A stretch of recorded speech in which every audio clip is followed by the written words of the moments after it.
Ассалаумағалейкум, қазақ елі. Маңғыстау облысы Мұнайлы ауданының тұрғынымын. Бізде Басқұдық ауылында тұрам. Мұнайлы ауданы Басқұдық селосы дейді. Бізде қазір әкім сайлау болайын деп жатыр, селолық. Әкім жұмыстан шығып кетті, орынбасары да жұмыстан шығып кетті. Біздер сондай болып қалдық ауылымыз. Енді бізде сайлау өтеді дейді ғой, Қазақстан Республикасы бойынша. Әкімдерді сайлаймыз дейді селоны. Бізде сайламайды,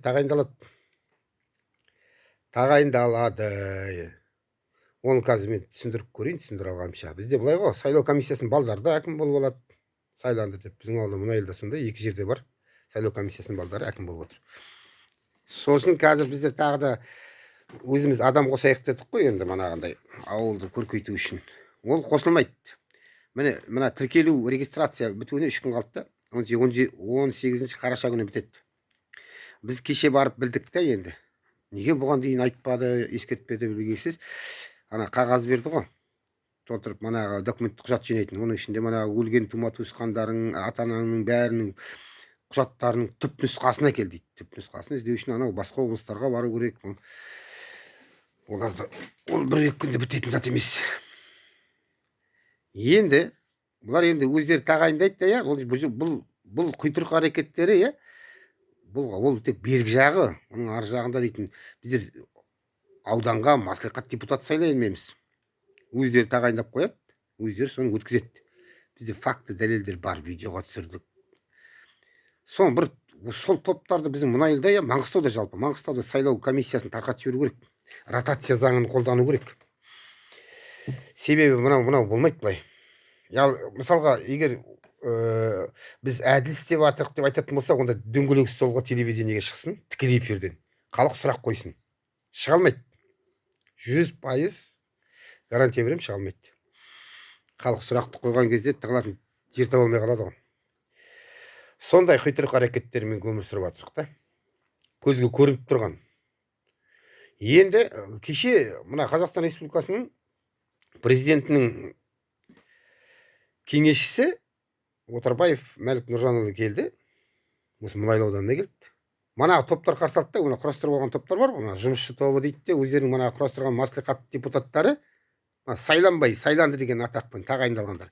Солар жұмысшы тобын құрайды да, не ұйымдастырып алады. Қоғамдық кеңес ұйымдастырып алады бизнесмендерден. Солар сосын қарсы алып, шығарып салып, солар айналысады. Халық не болып отырғанын білмейді. Интернеттен көріп қалдық. Келіп кеткеннен кейін оны бір ардагерлер мақтап айтып жатыр екен. Сосын президенттің жолдауы бізге өтпейді. Тікелей эфирге шықсын, дөңгелек столда дәлелдеп айта аламыз, неге өтпейтінін. Бірақ ана жазғанда нетеді, президент жолдауларын азаматтың пікірін тыңдау деген сөздер өтпейді бізде. Сайлау деген аты ғана сайлау. Солар тексеретін орган жоқ. Бізде. Біздер дәлелдімен барып көрсеткенбіз, қалды солай. Енді бізге манағындай президенттің аппаратынан кеңесші келетін болса, мана Отарбаев Мәлік сияқты, алдын ала өздері де хабарласын. Біз Мұнайлыға бара жатырмыз деп. Сол кезде кішкене әділеттілік болады, халық қарсы алады. Былай тығылып келіп кеткен деген одан ешқандай мәселе шешілмейді. Өзекті мәселелер солай қалды. Сайлау деген аты ғана ұят. Солай бүгінгі таңда әкімсіз күн кешіп жатыр. Біздің Басқұдық ауылында 40 мың халық тұрады. Алдында депутаттық сайлауда мына 40 мың халық үшін 10 мыңға бір депутат деп 40 мыңға 4 депутат шығу керек болды. Бірақ сыртымыздан кетті, солардың өздері топтар манағы бірін-бірі марапаттап жүретін топтар болады, солар марапатталып істеп жатыр. Бүгінгі таңда білген істеп жатыр. Ал енді осы сөздер өтірік, жалған дейтін болса, онда дөңгелек столға тікелей эфирге шығайық. Қарсы емеспіз біздер. Ауыл тұрғындарына 5-6 адам барамыз, қатысамыз. Сосын дәлелдеп береміз, дәлелмен айтамыз бәрін. Қалай болды, қай комиссияның, сайлау комиссиясының баласы қай жерде әкім, бәрін дәлелдеп береміз. Сондықтан мына президент аппаратынан біздерге не жіберсін? Тексеріс керек, үлкен тексеріс керек. Прокуратуралық тексеріс керек. Солай тексеріс керек. Біздер ауылда бар ғой, есеп беру жиналысы, әкімнің кездесу жиналысынан біреуінің хаттамасын ала алмаймыз ғой. Бермейді бізге.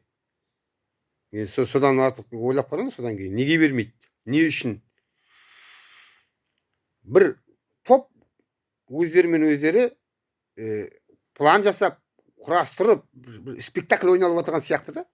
халық басқаша шулап жатыр неде ватсаптарда, ауылдық ватсаптарда. Енді қазір бір ватсап бар, екі ватсап бар біздің ауылда, 1000 адамдай отыр. Оны ешкім тыңдап жатқан жоқ, олардың шулап жатқанын. Просто адамдар өздерінің қалай ашуын тарқатады, айтады, болды. Сондықтан күтеміз. Жоғарыдан комиссия келсін, тексерсін.